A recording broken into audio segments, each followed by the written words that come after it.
علماء نے فرمایا ہے قرآن و حدیث میں غور کر کے کہ 3 گناہ ایسے ہیں کہ آخرت میں تو ہے ہی ان کا بڑا سخت عذاب اور وبال، آخرت میں تو ہے ہی ان کا بہت سخت عذاب اور وبال۔ اللہ تعالیٰ ان 3 گناہوں کی سزا دنیا میں بھی ضرور دیتے ہیں، یعنی جو 3 گناہوں میں سے کوئی ایک گناہ بھی کرے گا یا تینوں کرے گا، مرنے سے پہلے ضرور دنیا میں اس کو بھگتے گا، اس کو اس کی سزا ملے گی اور اس کا نقصان ضرور اس کو پیش آ کر رہے گا۔ اس لیے اور گناہوں کے مقابلے میں یہ 3 گناہ بہت زیادہ سخت ہیں، اس لیے ان 3 گناہوں سے بہت زیادہ بچنے کی ضرورت ہے۔ یہ 3 گناہ ایسے ہیں کہ جن کی سزا بہت ہی خطرناک اور ہولناک ہے، اور ساتھ ساتھ دنیا میں بھی اس کا وبال ضرور آدمی کے سامنے آتا ہے۔ ان میں سے ایک تکبر ہے۔ جو مسلمان مرد ہو یا عورت، شادی شدہ ہو یا غیر شادی شدہ، پڑھا لکھا ہو یا ان پڑھ، صاحب عہدہ ہو یا نہ ہو، جو بھی تکبر کرے گا اس تکبر کی سزا دنیا میں بھی مرنے سے پہلے ضرور پائے گا۔ ان میں سے ایک تکبر ہے اور اس کے بے شمار واقعات۔ دوسرا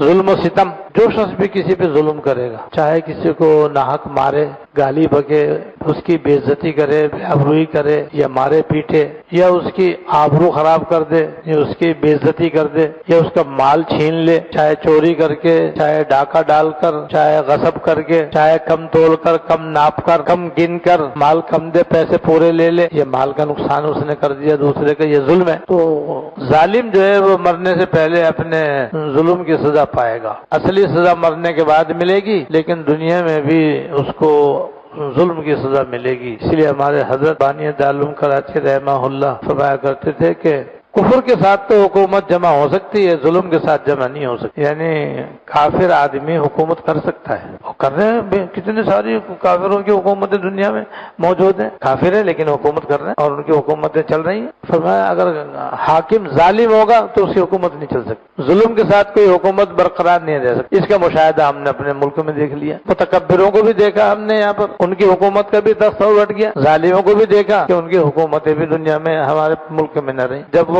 اپنے عہدے سے اترے تو سیدھے جیل میں گئے یا ملک سے باہر گئے۔ عام طور پہ یہی ہوتا ہے، یہ ظلم کی وجہ سے اور تکبر کی وجہ سے ہوتا ہے، تو اس کی سزا دنیا میں ملتی رہتی ہے۔ باپ ظالم ہوگا تو بھگتے گا، شوہر ظالم ہوگا تو وہ بھگتے گا، بیوی ظالمہ ہوگی تو وہ بھگتے گی، اولاد ظالم ہوگی تو وہ بھگتے گی، بہن بھائی ظالم ہوں گے تو وہ بھگتیں گے۔ ظلم جہاں ہوگا تو اس کا وبال دنیا میں ضرور آ کر کے رہے۔ دسیوں واقعات ہیں ظالموں کے کہ دنیا میں اللہ پاک نے ان کو ان کے ظلم کی سزا دے دی، اور اصل سزا آخرت میں ہوتی ہے۔ اللہ بچائے، وہ اور بھی زیادہ خوفناک اور ہولناک۔ اس لیے جو بھی جہاں رہے ظلم سے بچے، تکبر سے بچے، ظلم کرنے سے اپنے آپ کو بچائے، کوئی کسی پر ظلم نہ کرے، کوئی کسی کے اوپر کسی سے تکبر نہ کرے۔ تیسرے والدین کی نافرمانی اور ان کو ستانا۔ حقوق الوالدین کہتے ہیں والدین کو ستانا اور ان کا جائز امور میں کہنا نہ ماننا اور ان کی خدمت نہ کرنا، ان کو اپنے قول فعل یا اپنے کسی بھی طرز عمل سے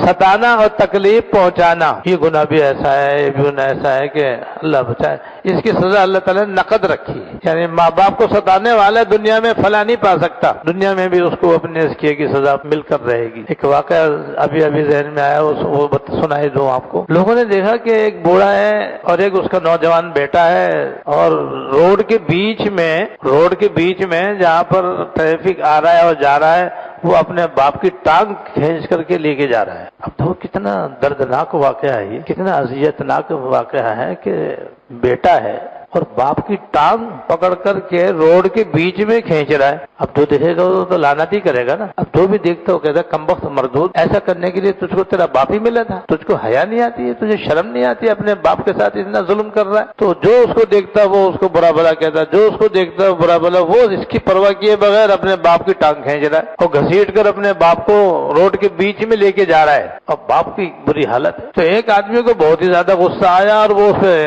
لڑکے پر، اس کے بیٹے پر چڑھ گیا اور اس نے بہت ہی اس کو برا بھلا کہا۔ تو زیادہ ہی اس نے برا بھلا کہا، چیخا چلایا، تو اس بوڑھے نے اس چیخنے چلانے والے آدمی کو کہا حضرت میرے پاس آ۔